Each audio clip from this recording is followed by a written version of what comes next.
ফলে আমাদের নারী কর্মীদের গায়ে হাত দেওয়ার সাহস আর করবেন না। আল্লাহর কসম করে বলি, সমঝোতার কোনো পর্যায়ে এই ধরনের কোনো আলোচনা ইসলাম বাংলাদেশ করে নাই। আসসালামু আলাইকুম রহমতুল্লাহ। প্রিয় দেশবাসী, আপনারা জানেন যে আসন্ন ত্রয়োদশ জাতীয় সংসদ নির্বাচনে ইসলামী আন্দোলন বাংলাদেশ 258 আসনে নির্বাচন করছে। আমরা গত 20 জানুয়ারির পর থেকে আমরা প্রচারণা কার্যক্রম চালিয়ে যাচ্ছি।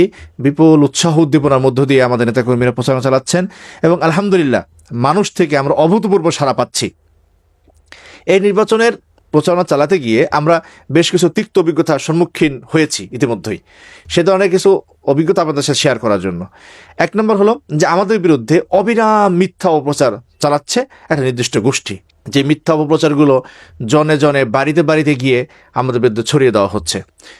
তেমনি কয়েকটি মিথ্যা অপপ্রচার সম্পর্কে জাতিকে সতর্ক করার জন্যই আজকে আপনাদের সামনে আসা। আপনারা জানেন লক্ষ্মীপুরে কমলগঞ্জ রামগতি আসনে ইসলামী আন্দোলন বাংলাদেশ মনোনীত প্রার্থী আল্লামা খালিদ সাইফুল্লাহ সাহেব অত্যন্ত জনপ্রিয় এবং সর্বজন শ্রদ্ধেয় একজন ব্যক্তি। সাধারণ মানুষ তার ব্যক্তি নামের উপরেই ভোট দেওয়ার সিদ্ধান্ত নিয়েছে আলহামদুলিল্লাহ। সেইখানে একটি রাজনৈতিক সংগঠনের নেতাকর্মীরা তারা মানুষের বাড়ি বাড়ি গিয়ে বলছেন যে আল্লামা খালিদ সাইফুল্লাহ সাহেবের মার্কা হলো দাঁড়িপাল্লা। ব্যাপারটা কতটা নোংরা এবং কতটা জঘন্য একটা চক্রান্ত যে মানুষ, গ্রামের সহজ সরল মানুষ, তারা মার্কা দেখে সাধারণত ভোট দেয়।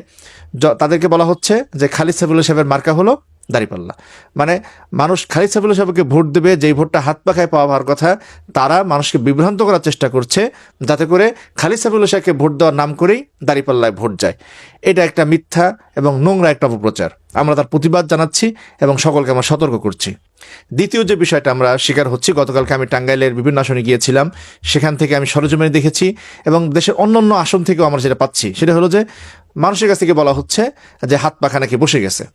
আমি আপনাদের সামনে পরিষ্কার করে বলতে চাই, ইসলামী আন্দোলন বাংলাদেশে 258 আসনের কোনোটার থেকে আমরা সরে যাই নাই, যাবো না ইনশাআল্লাহ। এবং 12ই ফেব্রুয়ারি আমরা নির্বাচন করব। যদি 12ই ফেব্রুয়ারি কোনো উদ্ভূত কারণে নির্বাচন থেকে ইসলামী আন্দোলন বয়কট করেও সেটা ইসলামী আন্দোলন প্রকাশ্য ঘোষণা দিয়ে সেটা করবে। আমরা মনে করি তেমন কোনো পরিস্থিতি তৈরি হবে না। ফলে আপনারা নিশ্চিত থাকুন, ইসলামী আন্দোলন বাংলাদেশের সবাই 258 জনই মাঠে থাকছে হাত পাখা প্রতীকেই। এই নোংরা অপপ্রচার যারা করছেন তাদেরকে থেকে দেশবাসীকে সতর্ক থাকার আমরা আহ্বান জানাচ্ছি। তৃতীয় একটি বিষয় সেটা হলো যে আমরা ইদানিংকালে দেখছি নানা জায়গায় বলা হচ্ছে ইসলামী আন্দোলন থেকে নাকি নেতাকর্মীরা জামাত ইসলাম সহ অন্যান্য দলে নাকি যোগ দিচ্ছে। এটা সম্পূর্ণ মিথ্যা এবং বানোয়াট একটা অপপ্রচার। এবং খুব দুঃখজনক বিষয় হলো জাতীয় মিডিয়ার অনলাইন ভার্সনগুলো তারা এই ধরনের সংবাদকে কোনো ধরনের যাচাই না করে, কোনো ধরনের ক্রস চেক না করে সরাসরি তারা ছেড়ে দিচ্ছেন। আমি আপনাদেরকে একটা উদাহরণ দিই। আমাদের ঢাকা 9-এর একটা আসনের কথা, ঢাকা 9-এর কথা বলা হলো, দাসের কান্দিতে ইসলামী আন্দোলন বাংলাদেশের নেতাকর্মীরা নাকি জামাত ইসলামে যোগ দিয়েছে। আমরা খোঁজ নিয়ে দেখলাম তারা ইসলামী আন্দোলন বাংলাদেশের সম্পৃক্ত না। দাসের কান্দি থেকে চরমোনাইতে একটা লঞ্চ যায়, সেই লঞ্চের ব্যবস্থাপনা করার জন্য একটা কমিটি করা হয়েছে, সেই কমিটির তারা দায়িত্ব পালন করে। তারা পরিচয় দিচ্ছে ইসলামী বাংলাদেশে নাকি তারা যোগদান করেছে। আমরা দেখলাম যে নেত্রকোনাতে কয়েকটা আসন এরকম বলা হচ্ছে আমার নাকি এরকম নাকি ইসলামী আন্দোলন বাংলাদেশের কর্মীরা অন্য জায়গায় গিয়েছে। সম্পূর্ণ মিথ্যা কথা। আমি জাতিকে স্পষ্ট করে বলতে চাই যে ইসলামী বাংলাদেশের বড় সংগঠন, বিগত 15 বছরে অনেকেই এখানে এসে আশ্রয় নিয়ে থাকতে পারে, কেউ কেউ আশ্রয় নিয়ে থাকতে পারে, তাদের কেউ কেউ এখন তো অন্য দলে চলে যেতেও পারে, সেটা অস্বাভাবিক কিছু না, রাজনীতি দলে এটা হয়। কিন্তু মিথ্যা কথা বলার দরকারটা কি? এবং বারংবার জামাত ইসলামের পক্ষ থেকে কথা বলা হচ্ছে। আমি তাদের প্রতি বলবো যে ভাই, এটা তো আপনাদের হীনমন্যতা যে ইসলামী আন্দোলন বাংলাদেশ থেকে কেউ যায় নাই, কোনো না কোনোভাবে সম্পৃক্ত, কেউ কেউ সম্পৃক্তও না, সেটাকে এরকম বড় হাইলাইট করে আপনারা যে আপনাদের দলে যোগদান দেখাচ্ছেন, তো এটা তো একদম হীনমন্যতার লক্ষণ। আমরা আশা করবো যে এই ধরনের হীনমন্যতাটা আপনারা দেখাবেন না। আরেকটা যেটা বিষয় সেটা হলো যে আমাদের নারী কর্মীদেরকে নানা জায়গায় হেনস্থার ঘটনা আমরা শুনতে পাচ্ছি এবং দুঃখজনক বিষয় হলো সেটা একটা ইসলামী দলের পক্ষ থেকেই এই হেনস্থার শিকারটা হতে হচ্ছে।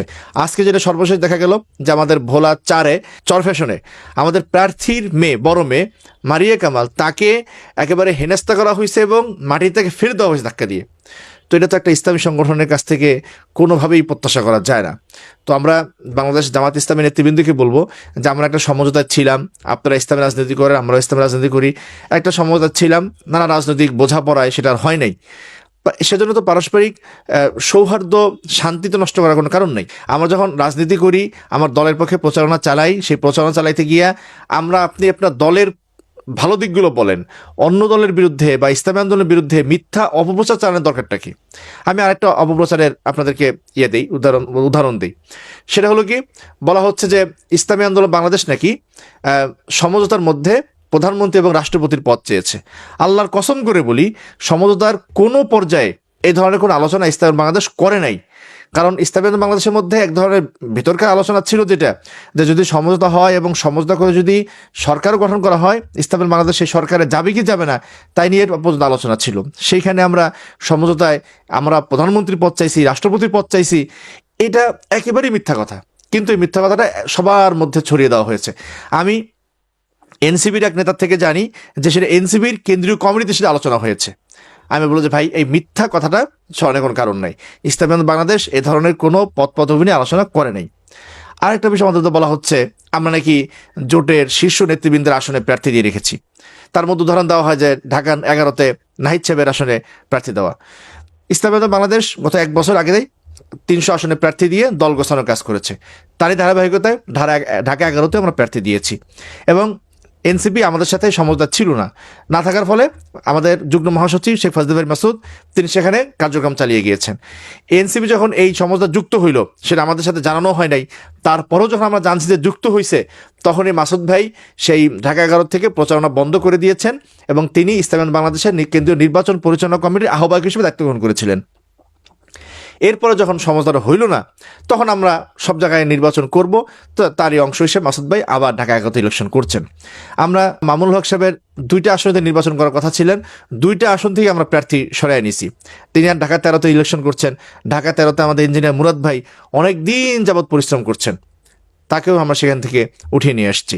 ঢাকা 15-তে ডাক্তার শফিক সাহেবের আসনে ইসলামী আন্দোলন বাংলাদেশ মনোনয়ন জমাই পর্যন্ত দেয় নাই। কারণ কি, যে তিনি একটা দলের প্রধান, তার আসলে মনোনয়ন জমাই দেয়নি। এরকম জোটের আরও শীর্ষ নেতৃবৃন্দের অনেকের আসনেই আমরা মনোনয়ন জমা দিই নাই। তারপরেও একটা মিথ্যা কথা ছড়াই দেওয়া হয়েছে, আমরা নাকি বড় বড় এই জোটের শীর্ষ নেতৃবৃন্দ আসনে আমরা নাকি প্রার্থী দিয়েছি। তো আমি যারা এই ধরনের প্রচারণা চালাচ্ছেন তাদেরকে মনে করে দেই যে কোরআনে আয়াত রয়েছে যে লানাতুল্লাহি আলাল কাযিবিন, মিথ্যাবাদীদের উপর আল্লাহর গজব পড়ুক। আমরা আদর্শ প্রচার করতে গিয়া, দিন প্রচার করতে গিয়া, দিনকে প্রতিষ্ঠা করতে গিয়া মিথ্যা কথা বলার, অবিরাম অপপ্রচার চালানোর তো কোনো আসলে মানে হয় না। আপনারা জানেন যে কিছুদিন আগে একটা মিথ্যা প্রচারণা চালানো হইলো যে চরমোনাইতে নাকি 4,000 কোটি টাকা পাওয়া গেছে। একটা মিথ্যা ভিডিও এআই দিয়ে বোধহয় বানাইছে, সেটা একেবারে মানে বট আইডি দিয়া মুহূর্তের মধ্যে ছড়ায় দেওয়া হলো। এরকম মিথ্যাচারের তো কোনো অর্থ হয় না। সেজন্য যারা এদের মিথ্যাচার করছেন তাদেরকে বলবো যে দলের জন্য, ইসলামের নামে দিয়ে যদি মিথ্যাচার করেন, আপনাকে পরকালে কিন্তু আল্লাহর কাছে জবাবদিহিতা করতে হবে। এবং আমি দেশবাসীকে সতর্ক করি যে 1 নম্বর সতর্ক করা, সেটা হলো ইসলামী বাংলাদেশ কোনো আসন থেকে সরে যায় নাই। এক্ষেত্রে সবাই অটল অবিচল থাকুন।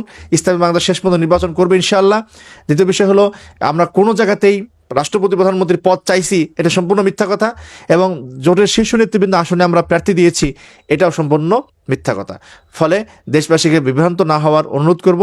এবং আমাদের নারী কর্মীদের প্রতি কেউ কেউ যে সহিংস হচ্ছেন, তাদেরকে আমি সতর্ক করে দিতে চাই যে ইসলামের ইতিহাস রয়েছে যে আমার বোনের গায়ে, মায়ের গায়ে তাদেরকে যে হাত দেওয়া হয়, ইসলাম কিন্তু তাদেরকে সহ্য করে না। ফলে আমাদের নারী কর্মীদের গায়ে হাত দেওয়ার সাহস আর করবেন না, এটা আমরা প্রত্যাশা করি। এবং মিথ্যা অপপ্রচার থেকে বেঁচে আমরা দিনের কাজ করে যাই। আল্লাহ তাআলা সেই তৌফিক দান করুক। আমা আলাইনা ইল্লাল বালাগ।